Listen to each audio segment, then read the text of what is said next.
Estamos de volta com o terceiro e último bloco do programa Meio de Campo. Passar aqui rapidamente os resultados dessa rodada do Campeonato Paulista da Série A3. Primavera venceu o Atibaia por 1-0. Rio Preto, jogando em casa, venceu o Juventus por 1-0 também. Internacional foi derrotada dentro de casa para o Grêmio Osasco. O Grêmio Osasco 1-0. Itapirense venceu o Taubaté 2-1, jogando em casa. Barretos e São José ficaram no empate por 2-2. Votuporanguense 2, Flamengo de Guarulhos 0. Santa Cruzense 1, Nacional também 1. Cotia, também um time que vinha numa crescente aí, foi derrotado dentro de casa pelo Tupã 2-1. Francana 3-0, saco de pancada mesmo, não tem salvação para essa Francana. 3-0 para o Sertãozinho. E o São José dos Campos Futebol Clube ficou no empate com o Grêmio Barueri por 2-2. Alguma coisa chama atenção nessa rodada, Anderson? Acredito que não. Acredito que é mais o equilíbrio aí, né, o Luciano, das equipes de baixo aí, roubando ponto. A rodada foi boa para o Votuporanguense, que os líderes... Mais uma vez, os líderes perderam. Derruba apostador. Não, com certeza. E Francana, acho que dificilmente vai conseguir escapar da série da segunda divisão. É mais um clube tradicional, né, Fabinho? Que cai aí juntamente com o União, que nesse ano nem União São João de Araras, que esse ano não vai nem disputar, própria América de Rio Preto. Acho que os clubes precisam, o comando desses clubes precisam começar a olhar mais antes de fazer certo tipo de coisas aí, porque quem sofre depois é o torcedor, aquele torcedor já que tradicional, né, da equipe, que fica sem ter futebol na cidade. E não é surpresa, né, porque a Francana também, antes da competição, montou o time com o Júlio Sérgio, depois desmontou o time. Eu não sabia, né? Decidiu de última hora que se ia disputar ou não, não é isso? E até o Canhoto, que estava aqui, um grande lateral também, fez uma excelente Copa Paulista, foi para lá, depois acabou ficando sem clube, porque a Francana montou de última hora um clube para jogar. Então não é que o clube vai mal, o clube tradicional, não, é que tem um planejamento. O Votuporanguense só está bem onde está, porque fez um planejamento de Copa Paulista, trabalhou também, senão não estaria onde está, né, Anderson? Com certeza. E mesmo assim deu uma patinada nas primeiras rodadas. Assim, patinada eu digo assim, a Votuporanguense demorou para encontrar um pouquinho assim, mas isso é normal. Né? Demorou empatando, vencendo, né? A gente até falava que jogou feio, mas ganhou, mas conseguiu o resultado. E agora está conseguindo duas coisas, jogar bem. E o torcedor admite isso mesmo no jogo contra o Juventus, que teve a derrota, mas o time jogou bem. E falar sobre o comando desse time aí, Fabinho, falar com você, corintiano Fábio Ferreira. Marcelo Henrique comparou a Votuporanguense depois do jogo com o Corinthians. A frase dele foi assim: nós somos o Corinthians do interior. Fala, Fabinho. Eu ouvi isso mesmo na transmissão da Rádio Cidade, até ouvi ele falando isso, brinquei ainda que é alvinegro também. E realmente, o Marcelo, acho que ele conseguiu implantar um padrão nessa Votuporanguense que é difícil o time perder, assim como o Corinthians. Esse time, para você ganhar desse time da Votuporanguense, tem que suar muito a camisa. Porque, principalmente o primeiro tempo, fulminante, todos os jogos. Perdeu contra o Juventus? Perdeu, mas jogou melhor. Perdeu contra na primeira rodada? Perdeu também, mas esteve melhor e teve chance de fazer o gol tirando o erro de arbitragem. Então, a Votuporanguense hoje tem um padrão de jogo. Eu acho que assim como o Corinthians é o time a ser batido, pode ser um dos times considerado a ser batido na Série A3 também. Anderson, como é que é o ambiente da Votuporanguense aí? O treinador tem o grupo na mão? Como é que é por exemplo, ele tem a vitória, ali você acompanha ali como é que é a chegada dos jogadores do vestiário. O torcedor até acompanha o grupo sai de campo junto, né? Sai do campo no intervalo junto, sai de campo no final do jogo junto. Como é que tá esses bastidores do CAV?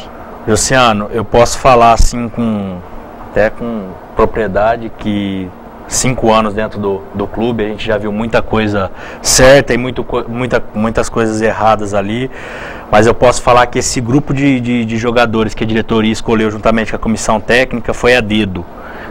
É um grupo de homens acima de tudo, jogadores que vieram para cá sabendo o que o clube precisa, sabendo o que a cidade precisa. Lógico, todo mundo veio aqui, até o Marcelo costuma falar, lógico, vamos vencer para depois comprar uma cuequinha, um cinto, né? Ele costuma falar isso aí nas preleções dele, mas, claro, o dinheiro é importante para todos, salário em dia que a diretoria corre atrás, mas os caras vieram aqui com um único objetivo, que é conquistar esse acesso e possivelmente até o título da Série A3. Então a comissão inteira está fechada, até de arrepiar quando a gente fala, o ambiente que tem ali dentro. Até outro dia soltaram um vídeo no Facebook aí do Cairo, chamando lá na pré-eleição dentro do do vestiário. Então é um ambiente muito gostoso, muito saudável, onde os jogadores estão comprometidos com o objetivo principal, que é esse acesso. Ô Fabinho, essa dupla de volantes agora, quando você está falando do elenco do CAV, Paulo Vitor e Paulinho. Paulinho a gente já falou aqui nos outros programas, o destaque ele está sendo assim, tanto ofensivamente quanto no meio de campo ali mesmo. Agora, o que jogou de bola esse Paulo Vitor ontem? Para mim foi melhor em campo. E até o presidente Marcelo me ligou ontem depois do jogo, e eu até falei para ele, olha, nosso time tem bons jogadores, mas talvez essa dupla de volantes seja a melhor da competição. Os dois realmente, o Paulinho e o Paulo Vitor, para mim, dos jogos que eu vi também, depois dos tapes que passam na TV Unifev, que a gente acompanha, indiscutivelmente os dois melhores jogadores da divisão. Assim, os dois casaram muito bem. O Paulo Vitor é uma marcação perfeita. Ontem ele não perdeu uma bola no Plínio Marim. Não perdeu uma bola. O Paulinho, para mim, é o craque da divisão. É um jogador que apoia muito bem, é um jogador que defende muito bem, tem uma liderança na equipe muito grande, isso é muito uma postura, né? e acima de tudo é um cara da cidade, né? Então a gente sabe que ele joga pelo time, joga pela família dele, joga pela comissão técnica, joga pelos companheiros, joga pelo profissional que ele é. Então, para mim, acho que essa dupla de volante é o grande destaque da Votuporanguense e, para mim, é a melhor da competição.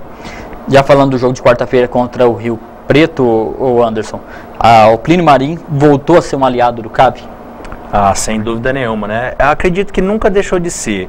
A grande diferença que às vezes a gente costuma falar é que nossa torcida às vezes ela é um pouco impaciente. Ontem até novamente a gente esteve observando o time ganhando de 2-0, às vezes o jogador erra um passe e a torcida pega no pé. Lógico, com direito, paga ingresso, vai lá e tem todo o direito de se manifestar. Mas a gente acredita que também devido vão ter alguns jogos que o gol não vai sair, né, Fabinho? Com 1 minuto. Às vezes não vai sair no primeiro tempo. Às vezes vai tomar um gol, né? Igual aconteceu no jogo da Francana, entendeu? Então a gente precisa do torcedor do nosso lado. Entendeu? Nunca deixaram de estar, mas a gente precisa sim, sabe? Para poder dar uma tranquilidade, uma paciência para os jogadores conseguirem desenvolver o futebol dentro de campo. Tá bem. Acho que esse jogo contra a Francana foi o divisor de águas da Votuporanguense nessa competição, né? O torcedor pegando no pé, com razão, o time não jogava bem. Lembrando que estava com 5 ou 6 desfalques. Também não é fácil jogar com 6 desfalques. Então a equipe não jogava bem, perdia para a Francana, que era o clube lanterna da competição. Você vê isso, o torcedor não aceita, e com razão.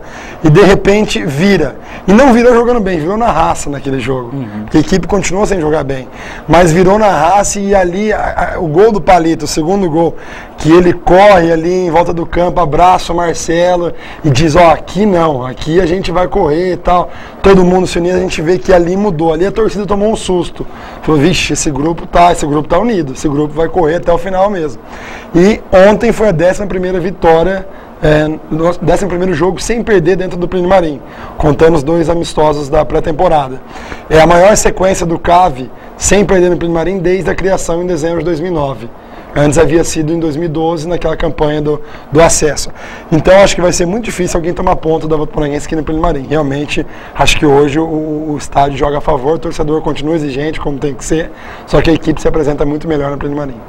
O programa está quase no final, só passar os resultados aqui dos grandes do Campeonato Paulista, porque esse programa foi especial mesmo da Votuporanguense. Nosso assunto aqui é Votuporanguense mesmo. Passar aqui, Corinthians e Red Bull empataram em 0-0. Marília foi derrotado por 4-1 para o Santos voando baixo nesse Campeonato Paulista. O Palmeiras venceu o 15 de Piracicaba por 1-0, o jogo aconteceu na manhã de domingo, o Palmeiras jogando uma bolinha mais ou menos, e o São Paulo, que, meu Deus do céu, São Paulo, não sei, tá querendo derrubar treinador, venceu a Ponte Preta por 2-1, mas olha, foi no sufoco, porque o time mais uma vez não está jogando bem. A gente está quase encerrando o programa. Fabinho, um destaque aí do Campeonato Paulista, tem certeza que vai ser o Palmeiras, você gosta tanto? O Palmeiras se acertar as ponteiras, né? Eu acho que esse final de semana foi sofrido para todos os grandes, tirando o Santos, que teve aí, o Santos é complicado, demitiu o treinador há pouco tempo, mais uma vez sem ninguém entender por quê, né? Porque demitiu o Oswaldo Oliveira também, sem ninguém entender, e agora esse. Então o destaque fica para o Santos, um time aí que mesmo conturbado nos bastidores, ainda tem um grande destaque em campo, que é esse coletivo. Beleza. A tua opinião, Anderson? Eu acompanhei, né, como torcedor também do Corinthians, acompanhei o 0-0 do Corinthians contra o Red Bull, mas você viu que nitidamente o Corinthians tentou, mas não com aquela intensidade, até porque o foco principal é o jogo de amanhã à noite, né, contra a equipe do Danúbio, que acredito que se o Corinthians fizer os 3 pontos, já está praticamente classificado para a segunda fase da Libertadores. A gente não vai ter tempo para comentar, mas esse jogo do Corinthians ficou marcado com certeza com o empurrão do Emerson Sheik do juiz. Meu Deus do céu, que Ontem teve um no Primarim também. Teve um também, né? Foi o Vitor Palito? Quem foi que... Foi o Palito. Foi o Palito. Teve um também. E a gente está terminando o programa, infelizmente, o tempo aqui voa. Agradecer a presença do Anderson, que mais uma vez veio aqui em nome da Votuporanguense falar com a gente, dar os detalhes, Anderson. Obrigado. Ô, Luciano, a gente que agradece e vamos junto com o CAV aí, né? Agradecer a Unifev aí pela força que tem nos dado, até a Rádio Cidade também, e rumo ao acesso para a Série A2.